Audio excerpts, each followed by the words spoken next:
Hello and welcome to our first week of our eco-spirituality focus for Awakened. Eco-spirituality is obviously a fusion of two different words, ecology and spirituality, two words that ought to go together very well, but unfortunately in the West we haven't quite figured that out yet.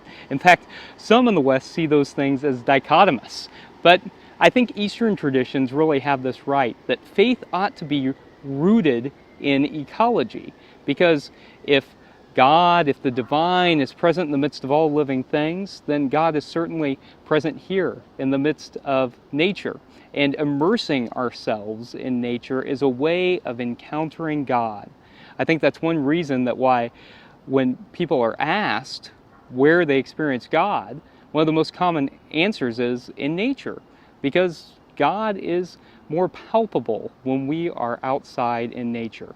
So today I am out on a walk, and if you're able to get out on a walk, I think that that's a great way to engage in a spiritual practice. I'm not great at sitting down and praying, but I am good at being outside and moving. It helps me to clear my mind. It helps me to focus and to think outside the box. Some of my best ideas come when I am outside and my mind is freed. If you're not able to go on a walk, maybe sitting in a natural space is something that could be life-giving for you. Or if you're not able to be outside, just seeing nature can be life-giving. You know, there are studies that show that if you're in a hospital and you're recuperating, that you can recuperate faster if you can see nature. If you can see trees, you're more likely to get better quicker. You know, I think it's unfortunate that Christians have done such a poor job of caring for the earth. I mean, I know that all of humanity has not done a great job of caring for the earth, but Christians have manipulated theology in a way that is incredibly unhelpful. We read those opening chapters of Genesis, and we hear that God gave dominion of the earth to human beings. But that does not mean that we can do with this earth whatever we want. It means that we are entrusted with its care.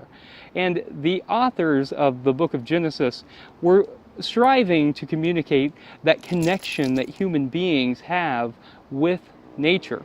And I think that's especially true in civilizations like we find in the ancient world, where people were intimately connected to the land, more so than many of us are today.